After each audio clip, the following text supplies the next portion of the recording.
Now, this is not how I would have reported this story, but this is how everybody in the mainstream media is reporting it, like it's something to celebrate, that the breakthrough deal has been reached to protect the Colorado River. First of all, that headline is complete horseshit. It is not protecting the Colorado River. It is just deciding how to carve it up so that everybody dies of thirst at the same rate across 7 states. That is basically what this is. First of all, no celebration is to be had here. In case you're just joining us or you're somewhere where there's not aware of the Colorado River, it is a river that 40 million people rely on for drinking water, electricity, etc.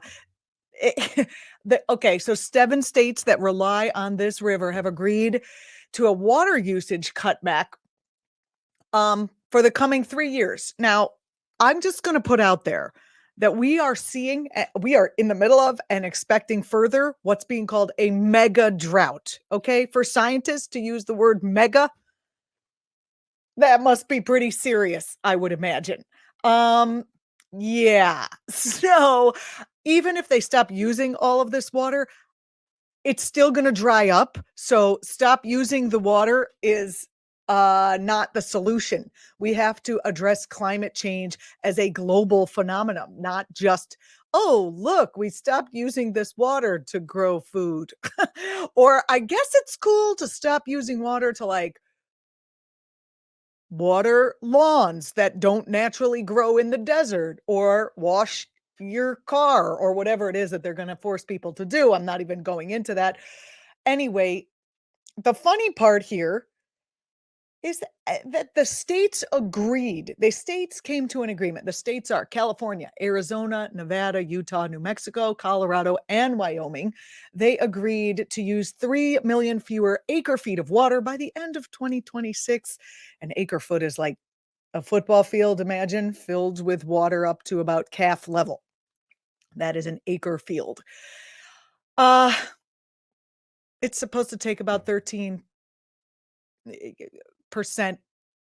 off of water usage. All right, so that does not necessarily help the problem. But, and herein lies the frickin' rub, the federal government told the states last year that they had to work out a way to stop using these 2 to 4 million acre feet of Colorado River each year, or else the government would work it out for them. It's kind of like the kids are fighting over who gets which side of the pizza and how many slices. And if the mom says, if you can't figure it out, I'm going to come in and figure it out for you. And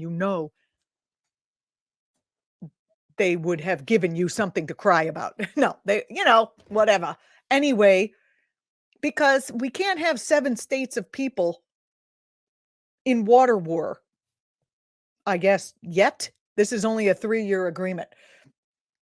In exchange for doing so, the states requested that the federal government kick in $1.2 billion worth of funding, which of course came out of the 2022 Inflation Reduction Act.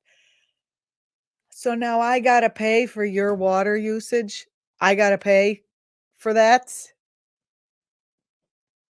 That doesn't seem, I'm very happy to pay for, say, longer term solutions like a solar farm or any of the things to keep the fossil fuels in the ground, or, we all know what the solutions are.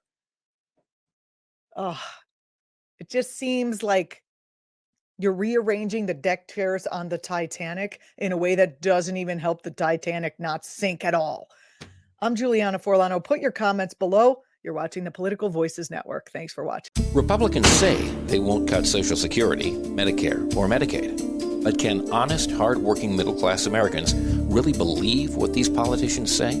Republicans said they wouldn't overturn Roe v. Wade. Here's what Supreme Court Justices Gorsuch, Kavanaugh, and Coney Barrett said during their Senate confirmation hearings. Roe v. Wade. It is a precedent of the United States Supreme Court. A good judge will consider it as precedent of the United States Supreme Court. Roe v. Wade. It's settled as a precedent of the Supreme Court. Roe is not a super precedent, but that doesn't mean that Roe should be overruled. Well, we saw how that turned out. They played us for fools. Tell your elected officials to keep their hands off of our Social Security and healthcare benefits. Fool me once. Let Majority Rule was responsible for this message. LetMajorityRule.org is a project of the Marvin Lucas Super PAC, which is responsible for and paid for this ad and is not affiliated with or authorized by any political campaign or candidate or candidates committee.